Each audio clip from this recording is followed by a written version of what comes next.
নমস্কার বন্ধুরা, good morning. তো কেমন আছেন আপনারা সবাই? আজকে সেই দিন চলে এসেছে যে আমি বলেছিলাম না ব্যাঙ্গালোর টু তামিলনাড়ুর একটা ব্লগ নিয়ে আসবো। আজকে সেই দিন চলে এসেছে। আজকে আমি যাচ্ছি সন্ধ্যাবেলায় ব্যাঙ্গালোর টু তামিলনাড়ু। আমার একটা পেশেন্ট আছে যার হেয়ার ফল ট্রিটমেন্ট হবে, জিএফসি ট্রিটমেন্ট। তো সেই কারণেই যাওয়া আমার তামিলনাড়ু। তাছাড়া এমনি ঘুরতে যাওয়ার মতন সময় আমাদের কাছে থাকে না।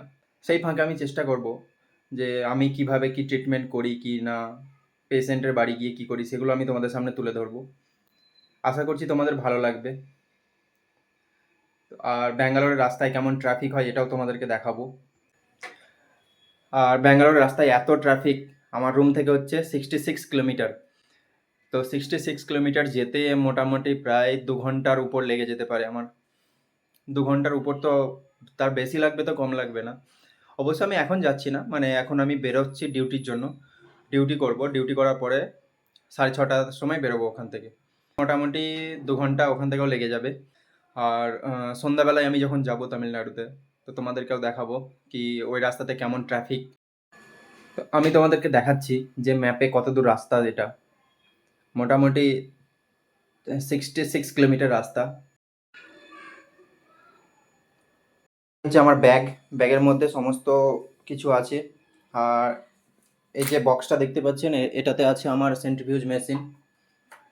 আর এই যে আমার হেলমেট। তো এখন আমি বেরোবো। এই হচ্ছে আমার অ্যাক্টিভা। তো আমি এখন বেরোচ্ছি।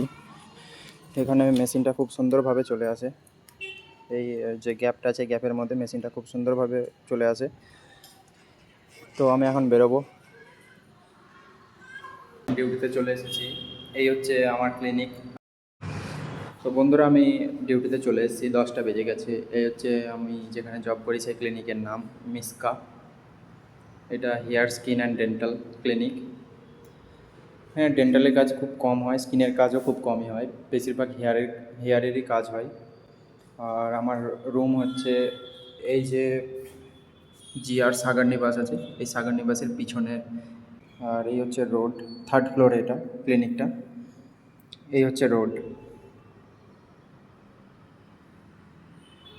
বন্ধুরা, তো আমি এখন ডিউটি শেষ করলাম, এখন 6:30 বাজে। আমি ভাবছিলাম এখন বেরোবো তামিলনাড়ু যাওয়ার জন্য। আর হঠাৎ করে একটা পেশেন্ট চলে আসলো। মানে নতুন পেশেন্ট কনসালটেশনের জন্য এসছে। তো এখন জানি না কী ট্রিটমেন্ট হবে। এখানে যদি জিএফসি হয় তাহলে 1 ঘন্টা লেট হয়ে যাবে, আমার যেতে অনেকটা সময় লেগে যাবে। তবুও আমি ভিডিও বানাতে থাকবো আজকে তোমাদের জন্য। আমি অলরেডি বেরিয়ে গেছি, আর রাস্তায় এত গাড়ির চাপ কি বলবো, আমি বলে বোঝাতে পারবো না, এত ট্রাফিক। আমার এখনও যেতে 1 ঘন্টা 2 মিনিট লেগে যাবে।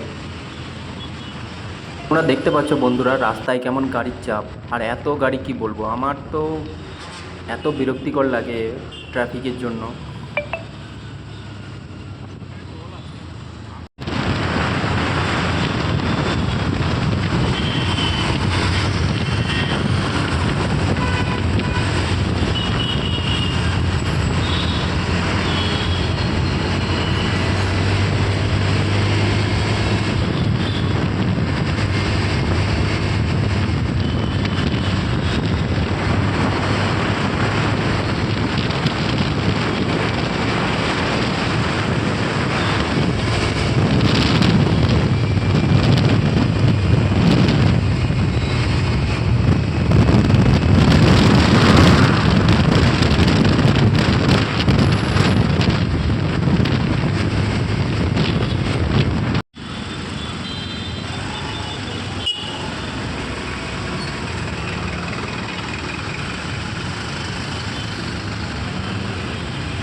বন্ধুরা, আমি যাচ্ছিলাম, যেতে যেতে হঠাৎ করে রাস্তায় দেখি চলন্ত যমরাজের সঙ্গে দেখা।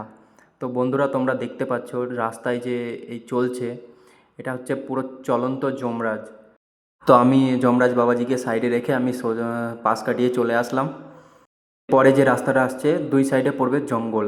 কারণ এত অন্ধকার, কোনো ল্যাম্পপোস্ট নেই, রাস্তায় কোনো লাইট নেই, আবার দুই সাইডে জঙ্গল, গাড়ি, সিঙ্গেল রোড। কি বলবো, খুব ভয়ঙ্কর রোড এটা। তো তোমরা দেখতে পাচ্ছ এখন আমি যাচ্ছি, এই রোডটা একটু খালি থাকে, মানে ফাঁকা থাকে একটু। তো সামনে যে রোডটা আছে, এই রোডটাতে একটু ট্রাফিকের চাপ মানে কম হবে।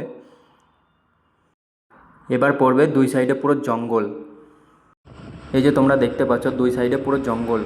আর গাড়িগুলো এত স্পিডে পাশ কাটিয়ে বেরিয়ে যাচ্ছে না, ভয় লাগছে খুব। আর প্রায় চলেই এসেছি, আর বেশিক্ষণ লাগবে না। তো প্রায় কাছাকাছি চলে এসেছি। এই রাস্তাটা খুব ভয়ঙ্কর, আমার একটু ভয়ই লাগে এই রাস্তাটায়, কি বলবো। তো বন্ধুরা, আমি এই সবে পৌঁছালাম কিছুক্ষণ আগে, 5 মিনিট হয়েছে হয়তো। তো আমি এখন এই মুহূর্তে তামিলনাড়ুতে আছি। ব্যাঙ্গালোর থেকে তামিলনাড়ু আসতে মোটামুটি 2 ঘন্টার উপর সময় লেগে গেল আমার। তো আমি এই যে ইনি এখানে আছেন আমার সঙ্গে, এনারই ট্রিটমেন্ট করব। তো এই যে ইনি আছেন এখানে। আমি ব্যাক ক্যামেরাতে, মানে এখানে অন্ধকার আছে, তো তো ভালোভাবে আমি ভিডিওটা দেখাতে পারছি না। তো আমি যেটুকু সম্ভব চেষ্টা করছি। আমি অলরেডি ফটো ক্লিক করে নিয়েছি। তো আমি ফটোগুলো ভিডিওর মাঝখানে দেবো এডিট করে। আমি ব্লাড ড্র করব, তো সেগুলো ট্রিটমেন্টের পুরো ভিডিও আমি করছি। ভিডিও বানিয়ে আমি তার মাঝখানে দেব। মানে সমস্ত কিছু দেওয়া সম্ভব হবে না, তো যেটুকু সম্ভব হবে আমি দেওয়ার চেষ্টা করব। জিএফসি কিটের মধ্যে 4টে 5 ml এর টিউব থাকে। এই 20 ml ব্লাড যেটা ড্র করেছি, এটা 4টে টিউবে মধ্যে আমি দিয়ে দেব। এই টিউবগুলো কি একটু ভ্যাকিউম টিউব, তো তো নিডলটা ভিতরে যেতেই ব্লাড অটোমেটিক নিজে থেকেই টেনে নেয়, আমাকে কিছু করতেই হয় না। এই জিনিসটা দেখতে তো আমার খুবই সুন্দর লাগে। क्लिनिक है। अगर बिजनेस भी ज़्यादा नहीं है, इसलिए बार बार फ़ोन किया था। আচ্ছা, এই টিউবের মধ্যে ব্লাডটাকে দিয়ে মোটামুটি 6 থেকে 10 বার পর্যন্ত মিক্স করতে হবে। এভাবে টিউবটাকে মিক্স করতে হবে। মিক্স হয়ে গেলে এটাকে 30 মিনিটস বাইরে রেখে দিতে হবে। তো 30 মিনিটস বাইরে রাখার পরে তারপরে ওই মেশিনে দিয়ে অন করতে হবে। জিএফসি কিটের মধ্যে 4টে 5 ml এর টিউব থাকে। সেই টিউবের মধ্যে ব্লাডটা রেখে এখন 30 মিনিটস রাখতে হবে।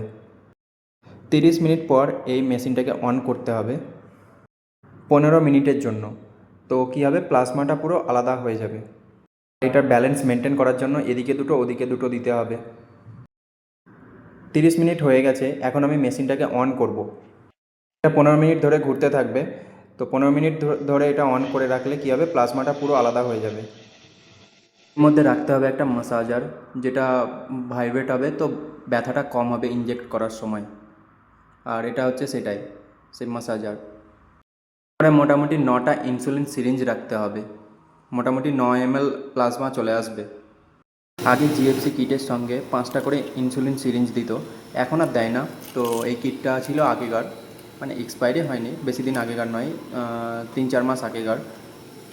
এই যে এগুলো হচ্ছে বিডি ইনসুলিন সিরিঞ্জ, একটা একটা করে আমি রাখবো এখন ট্রেতে। 9টা ইনসুলিন লেগে যাবে, কখনো কখনো 10টাও লেগে যায়, বিশেষ করে মেয়েদের ক্ষেত্রে 10টা লেগে যায়, মেয়েদের একটু প্লাজমাটা বেশি আসে এই কারণে। এরপরে রাখবো আমি একজোড়া সার্জিক্যাল গ্লাভস, যেটা পরে আমি ইনজেক্ট করব। এরপরে রাখবো 2টো গজ, ব্যাস, আর কিছু লাগবে না। আর একটা গজে আমি সার্জিক্যাল স্প্রে দিয়ে ভিজিয়ে নেব, কারণ এটাকে শেষে ক্লিন করতে হবে আমাকে। মোটামুটি প্রায় আমার ট্রে রেডি হয়ে গেছে, এবার প্লাজমাটাও রেডি হয়ে গেছে। আমি এবার সেন্ট্রিফিউজ মেশিনটা বন্ধ করলাম। এই যে ধীরে ধীরে স্লো হচ্ছে, এবার বন্ধ হয়ে যাবে এটা কয়েক সেকেন্ডের মধ্যে। এই যে এটা পুরোপুরি রেডি হয়ে গেছে। তো এখন আমি উপরের যে ক্যাপটা আছে সেই ক্যাপটিকে খুলে দেব। খুলে দেওয়ার পরে টিউবগুলোকে বের করবো একটা একটা করে। এই যে ইয়েলো কালারে যেটা দেখা যাচ্ছে, এটাই হচ্ছে রিচ প্লাজমা। আর এটাকেই আমি মাথাতে ইনজেক্ট করব ইনসুলিন সিরিঞ্জের দ্বারা। এখন এটাকে ইনসুলিন সিরিঞ্জের মধ্যে পুরোটাকে ড্র করতে হবে। মোটামুটি 9 ml চলে আসবে, দেখা যাক কতটা হয়। এভাবে ড্র করলে একটু সময় লাগে ঠিকই, কিন্তু প্লাজমা একটু নষ্ট হয় না। কারণ 5 ml সিরিঞ্জে দিয়ে যদি করা হয় তখন কি হয়, অনেকটা প্লাজমা নষ্ট হয়, বাইরে ফেলে দিতে হয়। তো সেটা করার থেকে আমার মতে বলে এটা করাই বেস্ট হবে। তো আমাকে এখন 9টা ইনসুলিনে এইভাবে ফিল করতে হবে যাতে যেন প্লাজমাটা নষ্ট না হয়। আর এই প্লাজমা হচ্ছে আমাদের হেয়ার ফল স্টপ করতে অনেক হেল্প করে। আবার যে বেবি হেয়ারগুলো থাকে সেগুলো গ্রো করতে আমাদের অনেক হেল্প করে। আমার কাছে রেজাল্টের ফটো অনেক আছে, তো আমি সেগুলো কমিউনিটিতে পোস্ট করব, তোমরা দেখতে পাবে। এই যে আমার 9টা ইনসুলিন সিরিঞ্জ লেগেছে, কারণ 8.5 ml এসেছে। আমি আশা করেছিলাম যে 9 ml আসবে, কিন্তু 8.5 ml এসেছে। ঠিক আছে, এটা নর্মাল, খুব ভালো। এই প্লাজমাটা আমি এখন মাথায় ইনজেক্ট করব। তো আমি কিভাবে ইনজেক্ট করছি দেখো তোমরা। এই যে 5 ইউনিট করে আমাকে ইনজেক্ট করতে হবে পুরো, যেখানে মাথার চুল কম আছে তো সেই এরিয়াতে পুরো করতে হবে। এনার ট্রান্সপ্লান্ট হয়েছিল সামনে, পিছনে হয়নি, যে পিছনের এরিয়াটা থাকে ওখানে হয়নি। তো আমি এখন ইনজেক্ট করছি। আর আমার হাতের মধ্যে আছে যে মাসাজ করার যে ইয়েটা ছিল, মাসাজার, ওটা আছে, কারণ ওটা ভাইব্রেট করবে, মাসাজ করবে, তো একটু ব্যথাটা কম হবে। পেশেন্ট বুঝতে পারবে না যে আমি ইনজেক্ট করছি। তো আর এই ইনজেক্ট করার সময় অল্প একটু ব্লাড বেরোয়, তো এটা নর্মাল, এটাতে কোনো ভয়ের কোনো কারণ নেই, এটুকু ব্লাড বাইরে আসবে।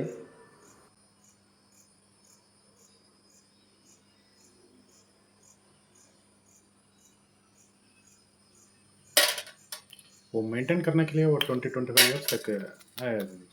के मेंटेन करने के लिए क्या? वो 20-25 ईयर्स तक है, तो भी ग्रोथ भी अच्छा में आएगा वो ऐसे हाँ हाँ, वो आपको क्या करना है, मतलब 2-3 मंथ्स में एक 3 मंथ्स गैप देके एक पीआरपी लेना है। पीआरपी लेके आना चाहिए। हाँ। ठीक है, ठीक है। 3 मंथ्स 4 मंथ्स छोड़ के एक पीआरपी लेना है, तो तो मेंटेनेंस अच्छा हाँ मेंटेन हो जाएगा। ठीक है, ठीक है।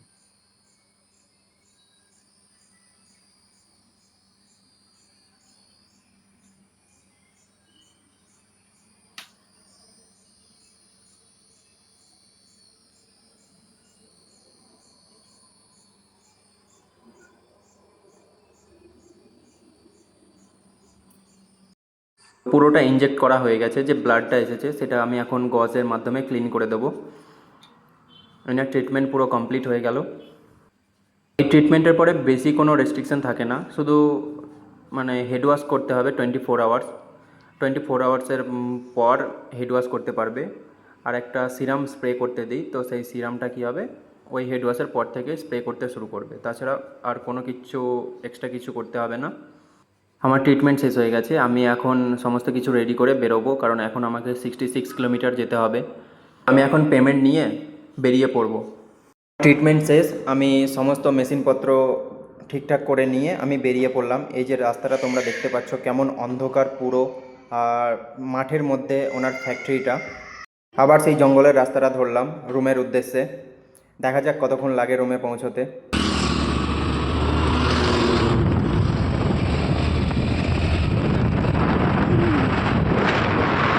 আস্তে আস্তে রাস্তার মাঝে দেখলাম দুটো হরিণ দাঁড়িয়ে আছে, সিগন্যালের মাঝখানে দেখলাম দাঁড়িয়ে আছে, একটা সিগন্যাল আছে এখানে। তো হরিণ দুটো সত্যি খুবই সুন্দর লাগছিল। অ্যাকচুয়ালি এটা স্ট্যাচু করা আছে, খুব সুন্দর লাগলো দেখে। বন্ধুরা তোমরা দেখতে পাচ্ছ এখন রাস্তা পুরো খালি, কারণ এখন প্রায় 9:45 বাজে।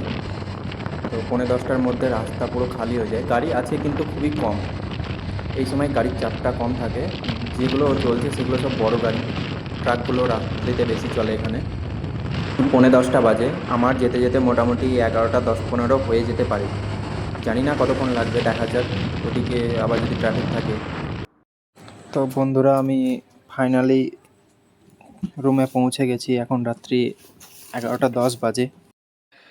তো বন্ধুরা সকাল 9টার সময় বেরিয়েছিলাম, এখন বাজে রাত্রি 11টা 10। তো এতক্ষণে আমি মানে ডিউটি করেছিলাম, ডিউটি থেকে সোজা গেছিলাম তামিলনাড়ু। তো পেশেন্টের ট্রিটমেন্ট করে এই সবে রুমে ঢুকলাম। রুমে ঢুকে এখন স্নান করবো, তারপরে খাওয়া দাওয়া করে তারপর ঘুমাবো। তো তোমাদের এই ভিডিওটা কেমন লাগলো অবশ্যই আমাকে কমেন্ট করে জানাবে। যদি ভালো লাগে তো লাইক করবে। আজকের মতো এখানেই শেষ করছি, আবার দেখা হবে নেক্সট ভিডিওতে। ততক্ষণের জন্য ভালো থাকবেন, সুস্থ থাকবেন।